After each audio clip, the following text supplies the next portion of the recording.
Brief, accurate and important news of today's Wednesday. On the continuation of their meeting with the leaders of the Islamic Emirate, the delegation of the Iranian parliament met Maulavi Abdul Kabir, the political deputy of the Ministry of Foreign Affairs, and talked about the effects of the Islamic Emirates' fight against drugs. It has also been felt in Iran.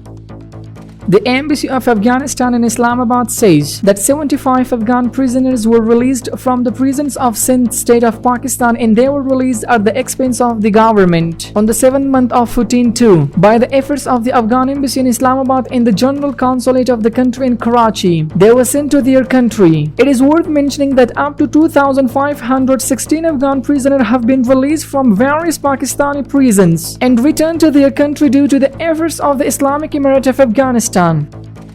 Muhammad Yunus Muhammad, the director of Afghanistan Chamber of Commerce and Investment, said at the public gathering of the scholars and philanthropists under the auspices of the Council of Scholars of Kabul province, the private sector is satisfied with the security provided and fully supports the Islamic system.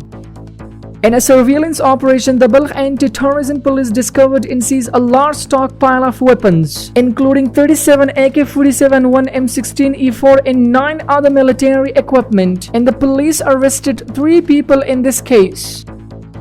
The brave police of 15th Precinct of Kabul discovered a hijacked car. The robber had stolen the car from a citizen in Ahmad Shah Baba Meena of Kabul city. After informing the police, the car was discovered and handed over to its actual owner. Ataullah Abraraga, director of Dayat Port, says that 13 tankers of low-quality fuel which did not meet the standards of this agency were returned to Iran at Sheikh Abu Nasar Farahi port in Farah province.